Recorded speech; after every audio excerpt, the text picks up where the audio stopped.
Do it. Do it! Do it. Do it.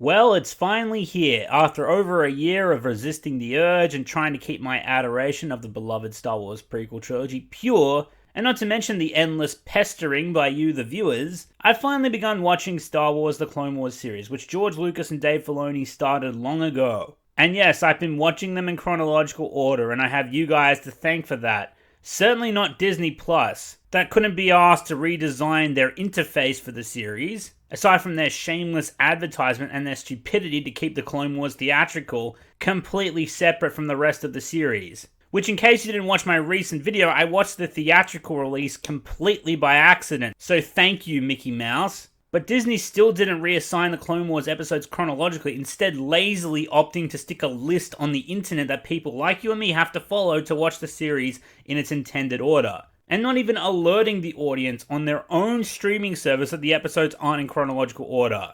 Meaning anyone going into this without any kind of warning is going to be completely lost. And I wouldn't have known this if it wasn't for you guys, so thank you. Now, with that aside, let's talk about the first season of Star Wars The Clone Wars. In this review, I'll talk about every chronologically applicable episode, including a few episodes from other seasons, and the Clone Wars theatrical release, which I'll briefly mention because I plan to make an entire video on that at some point. But let's start with how I felt about the Clone Wars Season 1 and all the criteria I just mentioned. Well, simply put, I thought it was pretty good. Pretty darn good.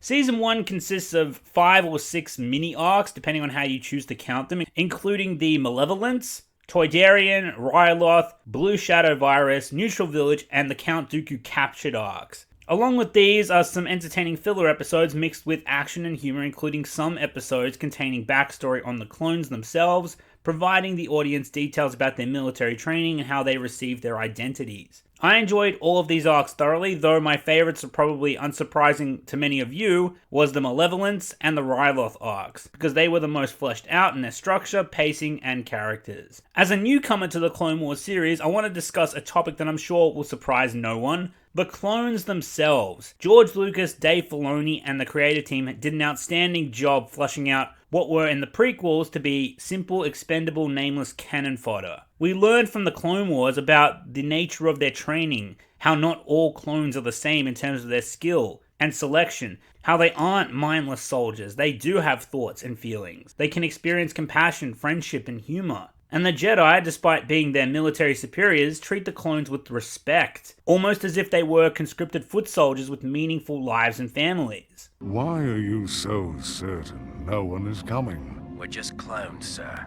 We're meant to be expendable. Not to me.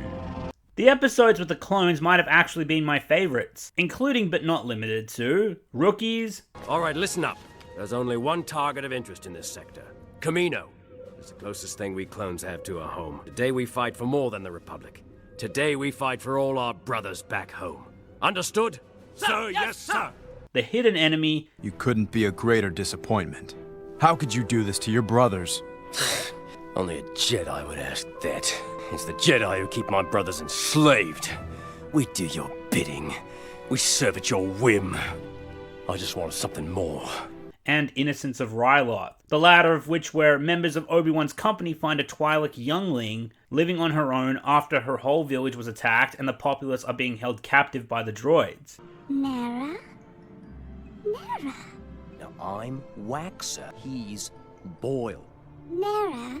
Nara? Oh, you made a friend. Mission accomplished. There is also an episode from Season 3 which chronologically ties into Season 1, where the clones are going through their training drills on Kamino under the supervision of Master Shaak Ti. And you see one of the clone trainees interact with a faulty clone who was mutated during his growth acceleration, and who now works as a janitor. This faulty clone provides some perspective to the other clones who are having trouble working as a unit. And he convinces the clone who's thinking about going AWOL to stay because he has a purpose that the faulty clone always wanted but will never have. Some really deep storytelling in that episode, considering it's only 20 minutes long. Let's talk about another one of my favorite aspects of the Clone Wars, the droids. They are hilarious and add so much character and humor to every episode. They have adorable voices and personalities, keeping consistent with the prequels, but it's been amped up to 11. He's one of those older models programmed by a central computer. Not us. We're independent thinkers. Roger, roger, roger, roger, roger. Check it out, Corporal. We'll cover you. Roger, roger. That was impressive. Oh, wait, you're under arrest.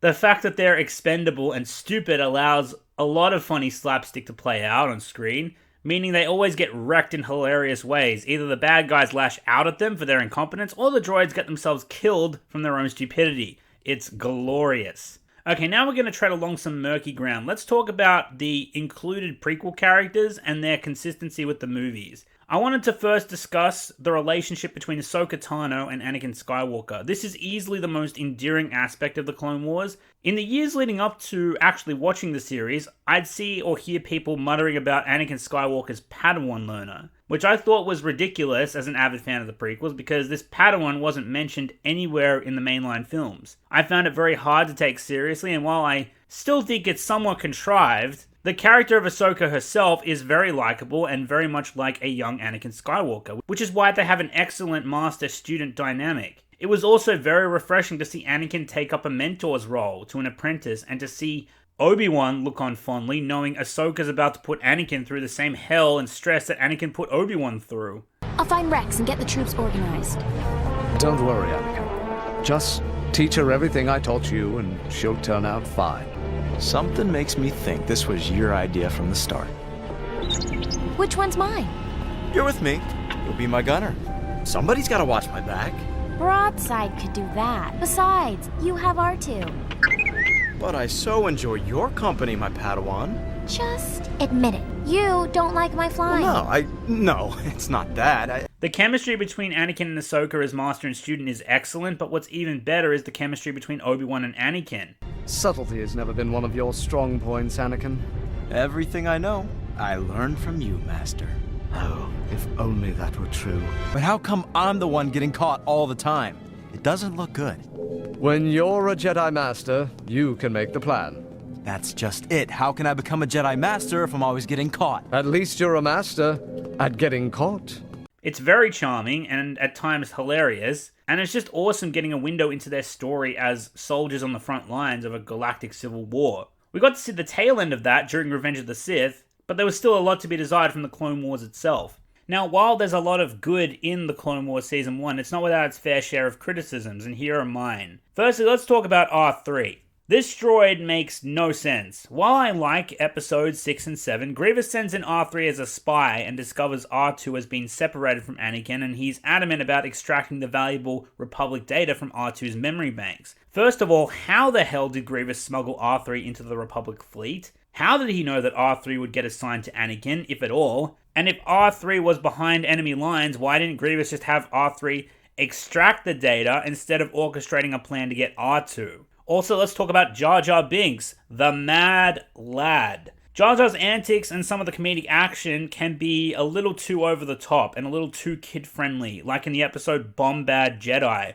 or C-3PO riding a train on the Malevolence. Don't get me wrong, Jar Jar has a lot of good moments as well. Like when he has to distract the Toydarians and the members of the Trade Federation while the Republic delivers medical supplies to Ryloth. But it's the very over-the-top, death-defying slapstick that can be kind of jarring. No pun intended. For some episodes. But it doesn't by any stretch ruin anything. I just think it could have been toned back a bit. Another issue I had was Padme not pressing Palpatine about the faulty coordinates she was told to follow, which almost got her killed and drove her right into Separatist hands. Padme was given these coordinates by Palpatine that sent her into a trap where she was captured by the Malevolence, which led the story into her rescue plotline. And afterwards it just never comes up again. Now, Palpatine did, according to her, receive those coordinates from an outside party. But the fact that it's just never, ever brought up again after she was saved does raise an eyebrow. Now let's move into discussing the Count Dooku gets captured arc of Season 1.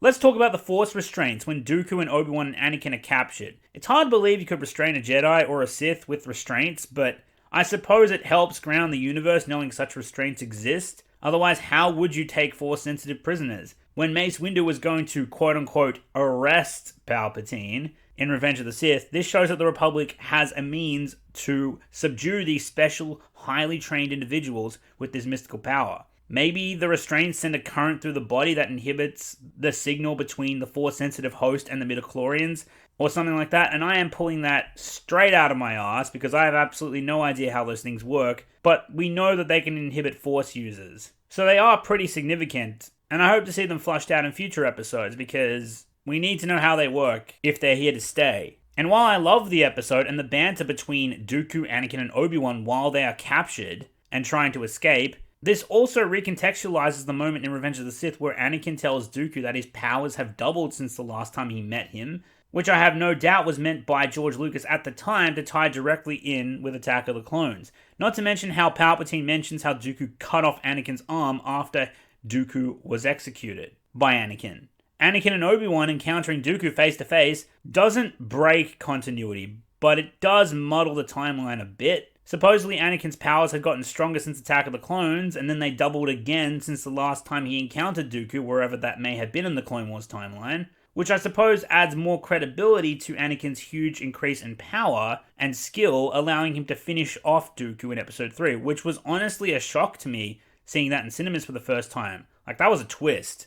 I never thought Anakin could pull it off, because again, it had only been 3 years since Attack of the Clones. In addition to the point of screwing with the continuity, let's talk about Obi-Wan and Grievous having a duel on the Malevolence. This is the kind of prequel inconsistency that I was afraid I was going to come across. Obi-Wan having met Grievous during the Clone Wars is fine.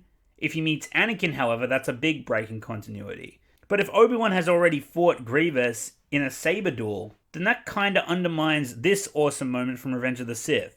You fool! I've been trained in your Jedi arts by Count Dooku!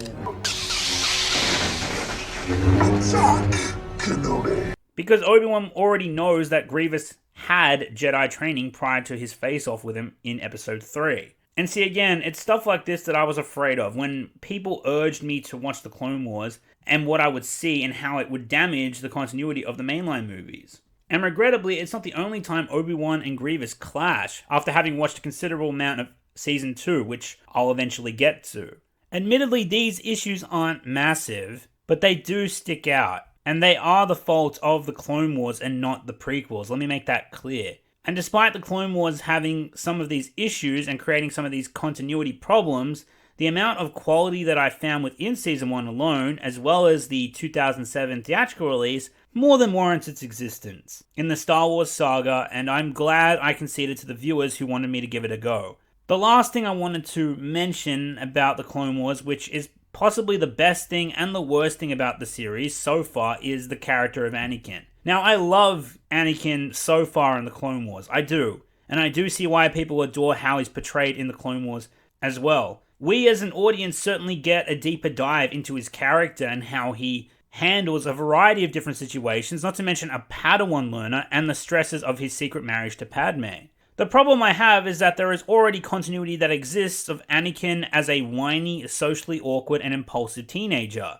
If I had to estimate, the Clone Wars series picks up about 6 months or maybe a year after Attack of the Clones, a year at the most. And Anakin from the Clone Wars, from the very beginning, almost feels like a completely different character. Not to the point of being completely unrecognizable, which is why I love moments where Anakin shows glimpses of his past, his time as a slave, the death of his mother, his memories of episodes 1 and 2, and the callbacks. Oh lord, so many glorious callbacks. Spinning is not flying. But it's a good trek. Hello there! These are some of my favorite moments in the Clone Wars, and possibly the best one I've seen so far is in the 2007 Clone Wars theatrical release, where Anakin is haunted by the Tusken Raiders and Ahsoka demands to know what's wrong with him, but he won't tell her and insists on dropping the subject. You grew up on Tatooine, right? So for you, this trip is like going home. Yeah. Home. I was hoping I'd never have to lay eyes on this dust ball again. Okay. What happened? I don't want to talk about it.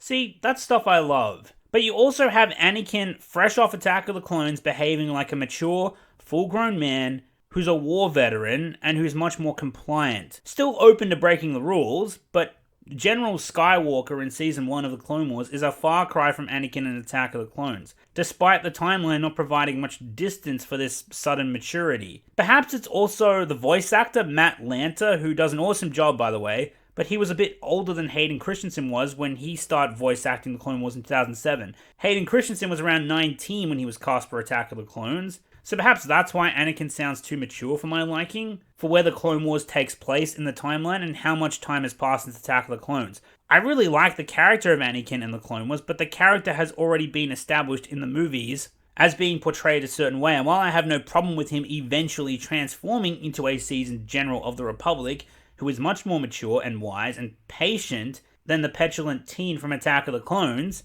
I do think we should have seen Anakin more akin to his Attack of the Clones persona before possibly reaching his current character in the Clone Wars by the end of Season 1.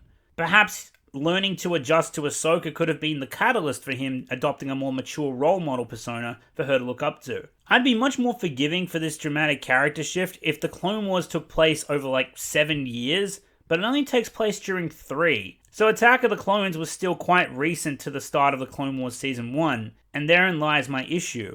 The Clone Wars 2003 actually portrayed Anakin more akin to the Attack of the Clones persona that we already knew. And while I found the voice actor insufferable in Clone Wars 03, it was certainly a more recognizable Anakin to the Padawan we saw in Episode 2. I personally think that this is the Anakin that should have began in the now canon Clone Wars series and theatrical cut, but with Matt Lanter as the voice actor, that would have been perfect. Now, with all that said, let me summarize. The Clone Wars Season 1 isn't without its faults and continuity errors that I was afraid of encountering when I started watching it, but despite that, it introduces some excellent new characters into the Star Wars universe, it expands on characters that we already held near and dear, and further fleshes out characters we wish we got to see more of. Namely, Jedi Master Plo Koon, the clone soldiers, General Grievous, Kit Fisto, Mace Windu, in fact many Jedi, as well as the cultures of the galaxy, including the Toydarians, Twi'leks, and Naboo, to name but a few, all get to take center stage at one point or another, cultures we've only had glimpses into in the past with only a select few characters that pertain to those races and cultures from the mainline movies that make up the galaxy. All in all, Season 1 of The Clone Wars was pretty damn good. It could have been better, but this was the introduction season, and I imagine things are only going to get better, but I'll be sure to let you guys know in later videos. For now, that brings us to the end. Thank you for taking the time to watch this video, and thanks for recommending me this series of television, and I hope you all stay for the outro. Firstly, I want to give a shout out to all of my patrons and YouTube members for all of your contributions to the channel. I greatly appreciate the generosity and your support. Thank you. If you'd like to become a patron or channel member, the link to Patreon is in the description below, or you can just press the join button and become a channel member that way. Secondly, if you haven't already, please check out the channel's Discord server. What Discord basically is an online community where followers of this channel go to congregate and talk about a range of different topics, ranging from Star Wars, Lord of the Rings, Harry Potter, Marvel, DC, or whatever. We recently hit 900 Discord members, so it's pretty lively in there. And you too can join and have a great time. Check it out, and who knows, maybe you'll make some friends along the way. The link for Discord is below, and if you'd like some further information regarding it, I've linked the video that explains everything about the Discord and its benefits in the description as well. Seriously, check them out. Also, if you'd like to support the channel in other ways, you can check out the channel's merchandise store, where you can pick up some sick new threads and wear your colors proud and support the channel at the same time. More designs are on the way, so I'll keep you posted. I also run a gaming channel that's still in its infancy, so if you'd like to check it out, there's already several videos uploaded with more on the way as well. And finally, here's one last thank you for staying till the end of the video. You are a legend, and I'll see you next time.